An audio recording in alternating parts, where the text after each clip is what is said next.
وکلو اور کھاؤ، وشربو پیو، کھانا پینا سب جائز. کب تک ربا؟ حتی یتبین لکم الخیط الابیض من الخیط الاسود، جب تک کالا اور سفید داغا جدا نہ ہو جائے. قرآن نے اتنی کہہ دیا تھا. اب سادہ لفظ آپ نے بھی سن لیا اردو میں.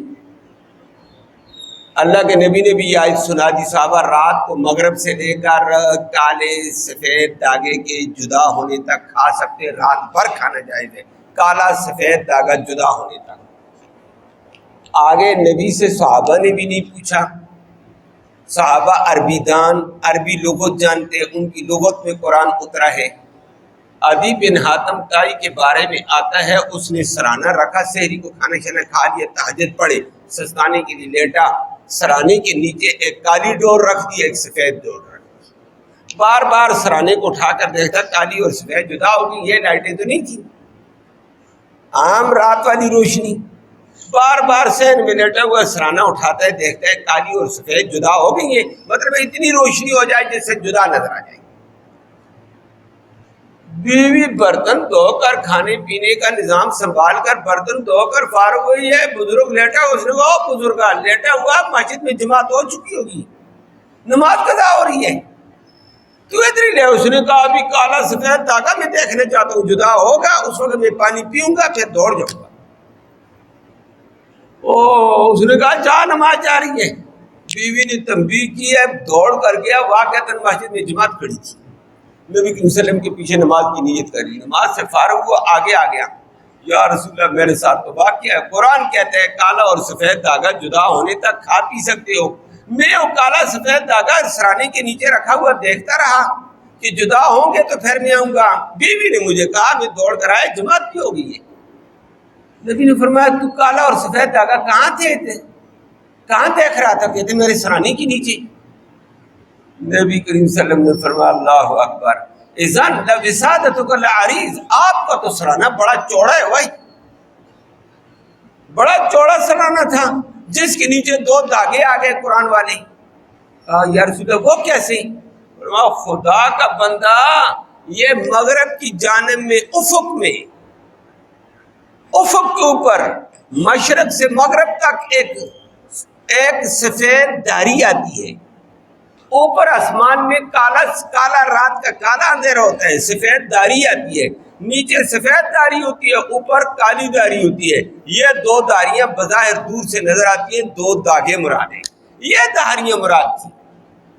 یہ دو دھاریاں جدا ہو جائیں تو پھر سفید دھاری پھیلنا شروع کرتی ہے اور کالی دھاری سکڑتے جیسے جیسے سفید پھیلتی چلی جائے گی، روشنی تیز ہوتی چلی جائے گی، حتیٰ کہ زمین نظر آنے لگ جاتی ہے.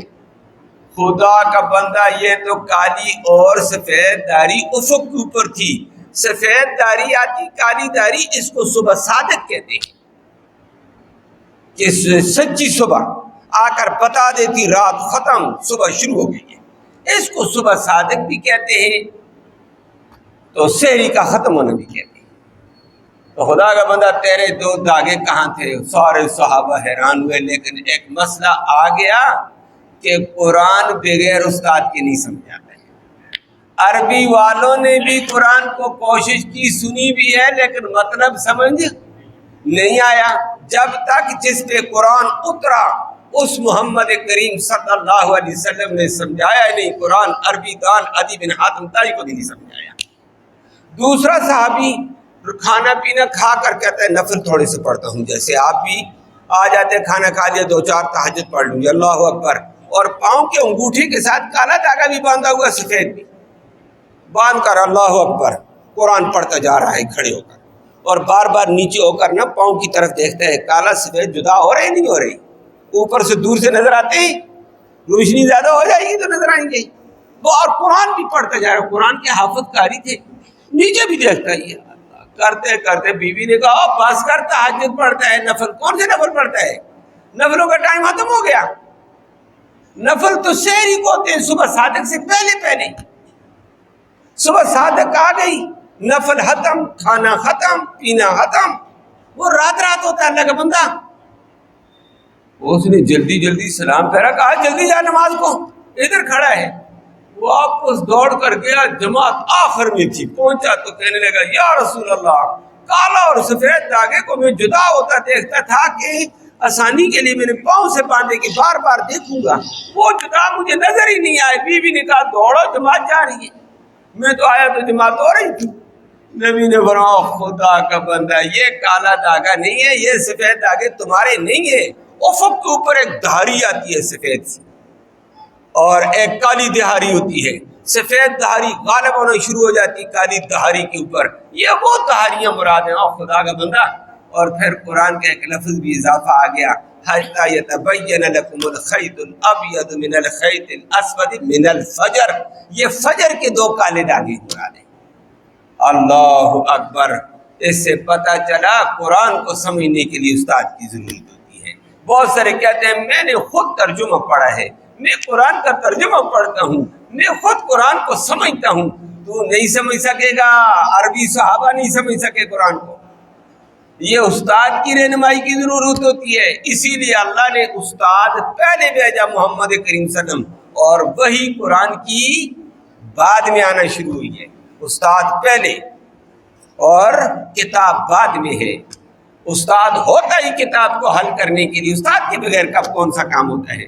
ڈاکٹری کا کورس آدمی سیکھے، کتابیں پڑھ پڑھ، میں نے فلاں کتاب بھی پڑھ لی، فلاں بھی پڑھ لی، چاچا پھر کر آپریشن، انشاءاللہ آپریشن کامیاب ہے۔ بندے کو پھاڑ کے رکھ دے گا، کام کچھ بھی نہیں ہوگا۔ او بھائی، یہ ڈاکٹر استاد پکڑ، وہ تجھے بتائے گا کیسے کاٹنا، کس طرح کاٹنا، پھر تو کامیاب آپریشن کرے گا، نہیں تو تباہ کر کے رکھ دے گا مریضوں کو۔ بغیر استاد کے کتابیں پڑھنے سے کون ڈاکٹر بنائے گا؟ سیلف اسٹڈی سے کون بنائے گا؟